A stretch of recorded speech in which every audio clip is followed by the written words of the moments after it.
Big boss హౌస్‌లోన సభ్యులు మాట్లాడుకునేటువంటి భాష మారిపోయింది. అంతా రగడ్‌గా తయారయింది.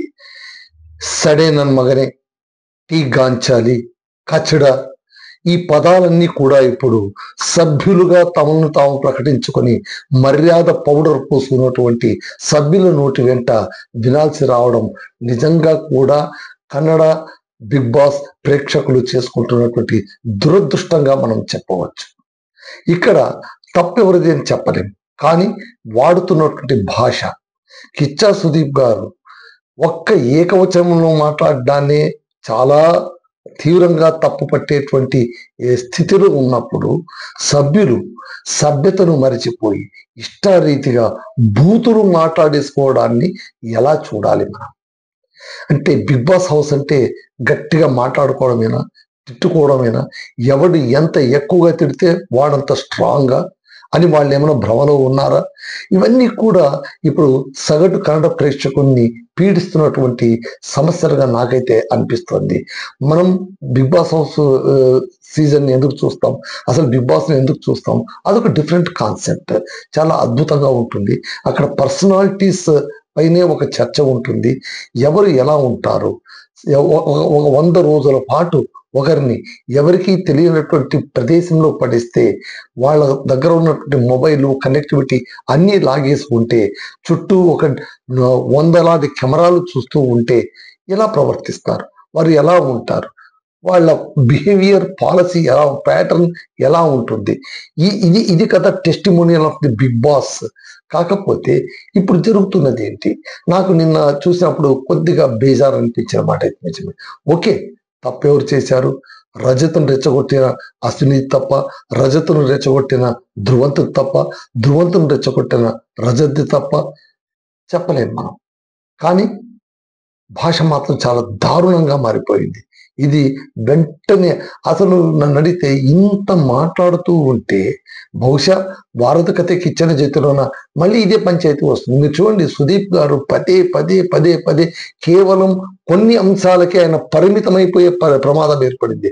అసలు కిచ్చా సుదీప్తోన పంచాయతీ పెట్టినప్పుడు స్పెక్ట్రం లాగా ఉండాలి, విభిన్న అంశాలపైన వాళ్ళు మాట్లాడుకోగలగాలి. కానీ ఇక్కడ ఏమైపోతుంది అంటే కేవలం 1-2 ఒకరిద్దరు సభ్యులు ప్రవర్తించిన ప్రవర్తనని చాలా న్యూక్లియస్ గా మారిపోతుంది. టైం మొత్తం వాళ్ళే తీసేసుకుంటారు. వీళ్లకు నీతులు చెప్పడంలో, పంచాయతీ చెప్పడంలోనే ఆయన పుణ్యకాలం కాస్త గడిచిపోతుంది. ఎంటైర్ ఎపిసోడ్ నిస్సారంగా అసలు బోర్ కొట్టే విధంగా తయారవుతుంది. అది కేవలం సభ్యుల వ్యవహార శైలి వల్లే. యాక్చువల్గా ఇంత లాగకూడదు దీన్ని. నేను ఎందుకు చెప్పాల్సి వచ్చిందంటే చాలా నిన్న చూడండి, వైల్డ్ కార్డ్ ఎంట్రీగా వచ్చినటువంటి రజత్ ఉన్నట్టుండి విరుచుకుపడ్డాడు. ఆయన విరుచుకుపడడానికి కూడా కారణం ఉంది. ఏంటంటే వచ్చిన మొదటి వారం చాలా కామ్గా ఉన్నాడు, కంపోజ్డ్గా ఉన్నాడు, గిల్లీతో ఫ్రెండ్షిప్ చేశాడు, అందరితో మామూలుగా మాట్లాడుతున్నాడు. ఈమె చైత్ర కూడా అంతే. కానీ అక్కడ ఉన్న వాళ్ళందరూ ఏం చేశారు, ఏంటిది, ఎందుకు వచ్చారు, వీళ్ళు ఏం చేస్తున్నారు, వీళ్ళు అసలు ఇంట్లో కనిపించట్లేదు, సైలెంట్గా ఉంటేనేమో కనిపించట్లేదు అంటారు, నోరు తెరిస్తేనేమో బూతులు అంటారు. మళ్ళీ ఏం చేయాలి? సో ఇక్కడ నామినేషన్ ప్రక్రియ వచ్చినప్పుడు టోపీలు ఇవ్వడంలోనే, అంటే చైత్ర ఏం చేస్తుంది యాజ్ ఎ కెప్టెన్ గా, ఒకరికి అసలు అవకాశం ఇవ్వదు. ఒకరిని నామినేట్ చేసే అవకాశం మాత్రమే ఇస్తుంది, ఇంకొకరికి ఇద్దరిని నామినేట్ చేయడానికి మాత్రమే ఇస్తుంది. రజత్ గిల్లీకి నలుగురిని నామినేట్ చేయడానికి అవకాశం ఇస్తుంది. ధనుష్కు 5గురిని నామినేట్ చేయడానికి అవకాశం ఇస్తుంది. ధ్రువంత్కు, సూరజ్కు 3గురిని నామినేట్ చేయడానికి అవకాశం ఇస్తుంది. రఘుకు, ఆ తర్వాత సూరజ్కు, వీళ్ళకందరికీ ఒక్కొక్కరిని నామినేట్ చేసే అవకాశం ఇస్తుంది.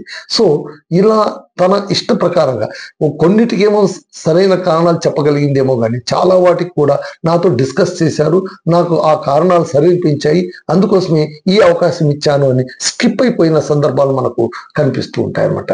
Okay, that is the process. Bigg Boss హౌస్లో ఆ ప్రాసెస్ పెట్టారు. టోపీల టాస్క్ పెట్టారు, టోపీల నామినేషన్ పెట్టారు. టోపీ పైన ఏ సంఖ్య అయితే ఉంటుందో ఆ సంఖ్య ఉన్న టోపీని ఎవరికి ఇస్తారో వాళ్ళు అంతమంది నామినేట్ చేయాల్సి ఉంటుంది. ఇట్స్ ఓకే, ఈ ప్యాటర్న్ ఎవరు తప్పు పట్టారు. బట్ ఇప్పుడు అశ్విని, ఆమె అంత గంభీరంగా ఉంటుంది, ఆమె అంత ఇదిగా ఉంటుంది. ఓకే, రజత్ రెచ్చగొట్టాడే అనుకుందాం, కానీ రెచ్చగొడితే మీరు ఎలా మాట్లాడాలి? చాలే ఉండవమ్మా, సాగు సుమ్నిరమ్మా అని అన్నప్పుడు ఆమె అమ్మ అని అన్నా కూడా దాన్ని ఏకవచనం కింద తీసుకుని, అంటే ఆ వ్యంగ్యాన్ని భరించలేకపోయానని చెప్పాలి కానీ ఏకవచనంలో మాట్లాడొద్దు, నువ్వు ఏకవచనంలో మాట్లాడొద్దు అని వేలెత్తి చూపింది ఎవరు? అశ్విని కదా. గట్టిగా కేకలేసింది ఎవరు? అశ్విని కదా. కచడా అని తిట్టింది ఎవరు? అశ్విని కదా. అలాగే ధ్రువంతుకు ఆ రజత్కు మధ్య మళ్ళీ మొదటి నుంచి కూడా వీళ్ళ మధ్య నిప్పు రాజుకుంటుందేమో తెలియదు కానీ సర్రగా ఫ్లేరప్ అయిపోయింది. ఎంతగా ఫ్లేరప్ అయిపోయిందంటే చాలా గందరగోళంగా. ఈ సందర్భంలో రజత్ని మనం ఖచ్చితంగా తప్పు పట్టాల్సిన అవసరం ఉంటుంది. సెడే నన్మగనే అనే పదం కూడా వాడాడు. గత సీజన్లో కూడా సెడే అనేటువంటి పదాన్ని వాడాడు. ఇప్పుడు మళ్ళీ అదే ప్రయోగం చేస్తున్నాడు. అంటే ఏంటి? ఒకరిని ఈడ్చి ఒకసారి కొట్టినట్టుగా కొట్టేస్తే మాటల ద్వారా వాళ్ళ అసలు రంగు బయటపడుతుంది అనేది ఒక స్ట్రాటజీ అయి ఉండొచ్చు. బట్ అన్ని వేళలా ఆ స్ట్రాటజీని ఉపయోగించడం తప్పవుతుంది. సో ఇక్కడ ఏంటి? పదే పదే చైత్ర మొత్తుకుంటుంది ఏంటి, మీరు మైక్ వేసుకోకుండా మాట్లాడదండి నామినేషన్లో ఉన్నప్పుడు. ఎందుకంటే వాళ్ళకు లిమిటెడ్ టైం ఇస్తారు. ఆ లిమిటెడ్ టైంలోనూ వాదోపవాదాలు రెండు జరిగిపోవాలి. ఈ వాదోపవాదాలు జరుగుతున్నప్పుడు హీటెడ్ మూమెంట్లోన టైం దాటిపోతూ ఉంటుంది. So Dhruvant Rajat almost man handing దాకా వెళ్ళిపోయారు. మ్యాన్ హ్యాండింగ్ ఏంటంటే కనుక లాస్ట్ సీజన్ లాగా ఇద్దరు బయటకు వెళ్ళిపోయేవారు, పీడ విరగడైపోయేది. నన్ను అడిగితే జరిగితే బాగుండేది, కానీ అది జరగలేదు. అక్కడ దాకా వెళ్ళిపోయింది. అందుకోసం చైత్ర అంటుంది రజత్ దగ్గర జాగ్రత్తగా ఉండండి, అతను దూసుకెళ్ళిపోతాడు, ఆయన మ్యాన్ హ్యాండింగ్ చేయడానికి కూడా వెనకాడ్డు, కొంచెం జాగ్రత్తగా ఉండండి అని ఆమెనే చెప్తోంది. ఇంత చెప్పిన ఆమె అతనికి నలుగురిని నామినేట్ చేయడానికి అవకాశం ఇచ్చింది. ఇదే విషయాన్ని అశ్విని ధ్రువంత్ దగ్గర ఉంటుంది, చూసావా ఎంత పార్షియాలిటీ, వాళ్ళు నలుగురిని నామినేట్ చేయడానికి అవకాశం ఇచ్చారు. సో ఇప్పుడు మిగిలిన వాళ్ళని నామినేట్ ఎవరెవరిని చేశారు అని మనం లెక్క తీసుకుంటే కనుక ఇప్పుడు నిన్న మనం చెప్పుకున్నట్టుగా ఎవరెవరికి ఎన్ని సంఖ్య ఇచ్చింది నేను చెప్పే మరొకసారి చదువుతాను. అశ్విని రక్షితకు అసలు ఏమీ ఇవ్వలేదు, వాళ్ళకి నామినేషన్ చేసే అధికారం ఇవ్వలేదు. మాడు, రఘు, రాశిక వీళ్ళకు ఒక ఛాన్స్ ఇచ్చారు ఒకరిని నామినేట్ చేయడానికి. స్పందన, కావ్యకు ఇద్దరిని నామినేట్ చేయడానికి అవకాశం ఇచ్చారు. సూరజ్, ధ్రువంత్కు ముగ్గురిని నామినేట్ చేయడానికి అవకాశం ఇచ్చారు. రజత్, గిల్లికి నలుగురిని నామినేట్ చేయడానికి అవకాశం ఇచ్చారు. ధనుష్కు 5గురిని నామినేట్ చేయడానికి అవకాశం ఇచ్చారు. ఇక్కడ మాళ్ళు వచ్చి స్పందన నామినేట్ చేస్తాడు. స్పందన నామినేట్ చేయడానికి తనకున్న కారణాలు తనకున్నాయి, తాను షీఈ్ నాట్ యాక్టివ్ అది ఇది అని చెప్తారు. ఆ తర్వాత రఘు వచ్చి ధ్రువంత్ నామినేట్ చేస్తాడు. ధ్రువంత్ తాను సరిగ్గా వ్యవహరించట్లేదు, సరిగ్గా ఆడట్లేదు అది ఇదని కారణాలు లక్ష్య చెప్తారు.